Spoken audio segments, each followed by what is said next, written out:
Okay, part 5. This is the last little section in 1.3 that we're going to talk about, and it's on translating phrases into expressions and equations. We did a little bit of this in 1.2.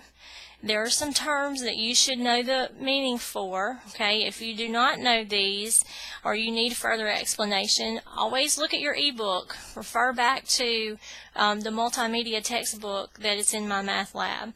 Okay, these words that you should know are sum. Sum means add. If I say find the sum of 5 and 2, that would mean add 5 and 2, which would be 7. Product is the answer you get when you multiply. So if I said find the product of 5 and 2, that would mean 5 times 2, which is 10.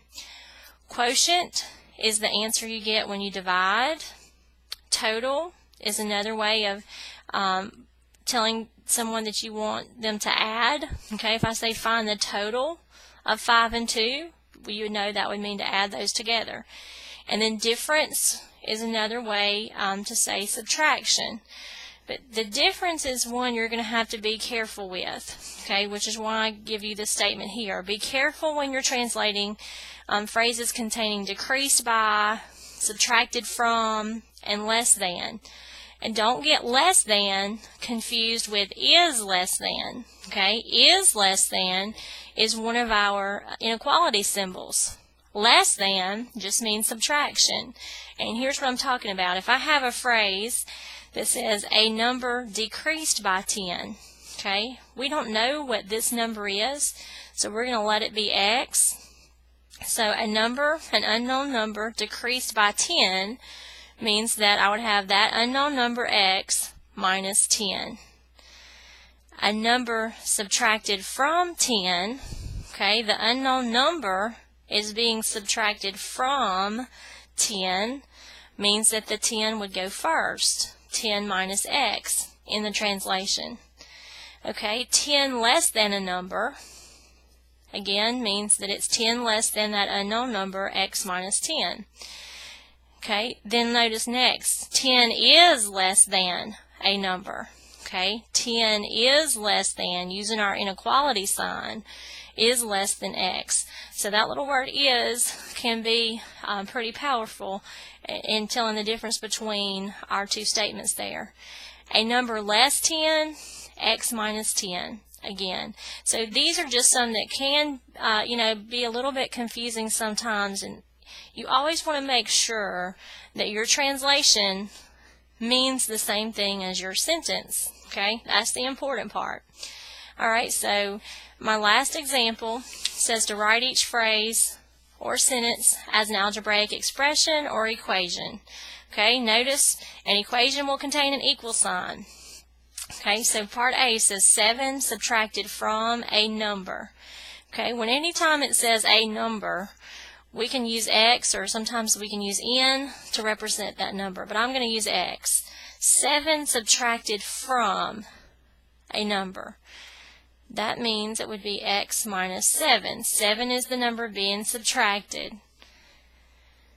B, 4 times a number increased by 11. Okay, how would I write 4 times a number? Well, that number is going to be x. So to write 4 times x, it's just 4x. Increased by 11 means plus 11. Okay, now with your subtraction, with your addition, it doesn't matter the order that you put these in. Okay, it could be 4x plus 11 or 11 plus 4x. It's only with subtraction that it does matter.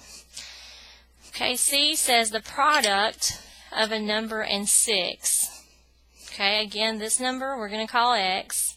Product means multiplication. So the product of a number and 6, we would just write as 6x. That means 6 times x. D, the sum of 3 and a number is 12. The sum means addition. Okay, so what am I adding? The sum of 3 and a number. Okay, my number is x. And again, because it's addition, it doesn't matter the order. It could be x plus 3 or 3 plus x. Is 12. When you see is, this means equal to. So is 12. So if a statement, or a sentence in this case, contains is, then you're going to have an equation instead of an expression. Okay, and the last example says the quotient of 10 and a number is 1/3. Quotient is division, okay? The quotient of 10 and a number. We could write it using the division symbol.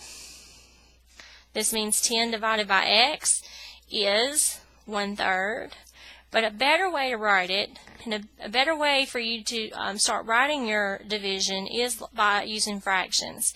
So I could also write this as 10 over x equals 1/3. Okay, the quotient of 10 and x is 1/3. So this is translating a sentence or an expression into an algebraic expression.